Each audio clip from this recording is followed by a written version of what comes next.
হোল্ডাৰৰ লগত যিখিনি local NGO বা স্থানীয় ৰাষ্ট্ৰীয় আন্তঃৰাষ্ট্ৰীয় NGO-সকলৰ লগত ৰাইমনা ৰাষ্ট্ৰীয় উদ্যানখন আজি 5টা বছৰ অতিক্ৰম কৰিলে। গতিকে আজি পঞ্চবাৰ্ষিক যিটো আমাৰ মানে উদ্যোগ লৈছিলোঁ, সেই আমাৰ অনুষ্ঠান চলি আছে।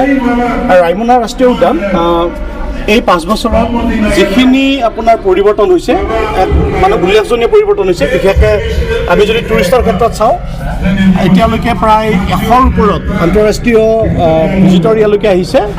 আৰু লগতে দুটাকৈ নতুন প্ৰজাতিও ইয়াতে নতুনকৈ আৱিষ্কাৰ হৈছে। এটা আপোনাৰ বেন গেকো আৰু আনটো আপোনাৰ যিটো ড্ৰেগন ফ্লাই এটা প্ৰজাতি, যিটো প্ৰজাতি ইয়াত প্ৰথম ৰেকৰ্ড হৈছে। আৰু বেন গেকটো প্ৰথম ইণ্ডিয়াৰ মানে ইয়াত ৰেকৰ্ড, ৱৰ্ল্ডৰ ইয়াত ৰেকৰ্ড হৈছে। গতিকে এনেকুৱা ধৰণৰ যিবিলাক অভিনৱ তাৰমানে আপোনাৰ উদ্ভাৱন এই ৰাষ্ট্ৰীয় উদ্যানখন আন্তঃৰাষ্ট্ৰীয় পক্ষী ক্ষেত্ৰত মানে আগুৱাই লৈ যাব।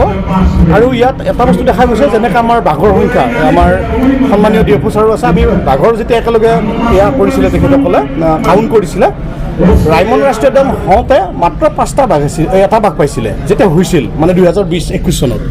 কিন্তু যোৱা বছৰ এই 2025 চনত তেওঁলোকে 6টাকৈ বাঘ পাইছে। এইটো মিনিমাম ফিগাৰ। তাৰমানে এখন পাৰ্ক যেতিয়া ভাল হয়, বাঘটো এটা ইণ্ডিকেটৰ স্পেচিছ হয়। যদি বাঘ বাঢ়ি গৈছে, তাৰমানে আপুনি জানিব তাৰ লগত হৰিণ বা আনুষংগিক আপোনাৰ কি ক'ম, পানীৰ ব্যৱস্থা হওক বা নদী হওক, মানুহৰ যিটো প্ৰেছাৰ, সেই গোটেইবিলাক কমা বুলি আমি মানে ধৰিব পাৰোঁ। আৰু চবতকৈ ভাল কথাটো হ'ল, ইয়াৰ যিবিলাক নতুন জলাশয়, সেই জলাশয়বিলাক ৰিকভাৰ কৰা হৈছে। আৰু যিবিলাক ৰাস্তা আছিলে, ৰাইডছ বুলি কয়, সেই ৰাইডছবিলাক মানে আফটাৰ 1 মাইল ইণ্টাৰভেল থাকে। সেইটো মেনেজমেণ্টৰ লগতে এতিয়া পেট্ৰলিঙৰ কাৰণেও ধুনীয়াকৈ বনাইছে। নতুনকৈ কেম্পৰ কেইবাটাও নতুনকৈ কেম্প তেওঁলোকে স্থাপন কৰিছে। আৰু টুৰিজিমৰ ক্ষেত্ৰতো ৰাইমনা যিটো ৱেষ্টাৰ্ণ ৰেঞ্জ অভিনৱ পদক্ষেপ লৈছে। তাৰে গাঁওবাসীয়ে এখন গাঁৱতে প্ৰতিজ্ঞা কৰিছে যে তেওঁলোকে কোনোদিন ৰাইমনাৰ এডালো গছ নাকাটে, জীৱ জন্তু নামাৰে। এনেকুৱা উদাহৰণ পৃথিৱীত কেইটা আছে। দ্বিতীয়তে, তাৰে স্থানীয় মানুহখিনি আজিৰ ডেটলৈকে 12টা হোমষ্টে, 4টাকৈ টুৰিষ্ট লজ ইমান কম সময়ত ধুনীয়াকৈ তাৰমানে স্থাপন কৰি দেশী বিদেশী পৰ্যটকক তেওঁলোকে অভ্যৰ্থনা কৰি আছে। আৰু তেওঁলোকক যথেষ্টখিনি প্ৰশিক্ষণো দিয়া হৈছে আমাৰ ডিপাৰ্টমেণ্ট অফ WTI তৰফৰ পৰা।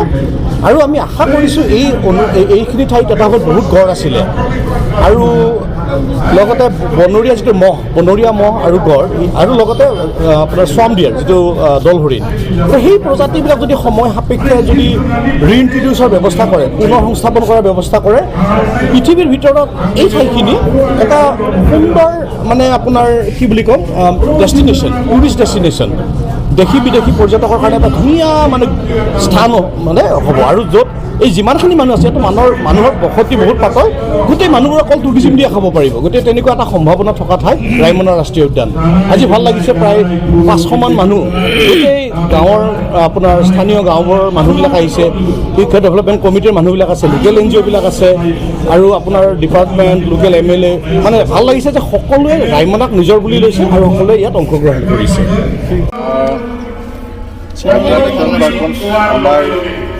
বহুত কষ্ট খাটি আমাৰ আগৰ কৰ্মচাৰীবিলাকে আমাৰ ইকতা স্পৰ্টছৰ আৰু অৰণ্য WTI চবেই মিলি এই নেশ্যনেল পাৰ্কখন আৰম্ভ কৰিছিল 2021-ত।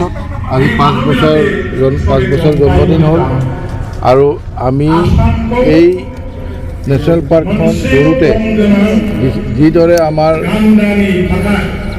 ৰাইজৰ আমি সহায় সহযোগিতা আমি পাইছিলোঁ, আৰু এই সহায় সহযোগিতাৰ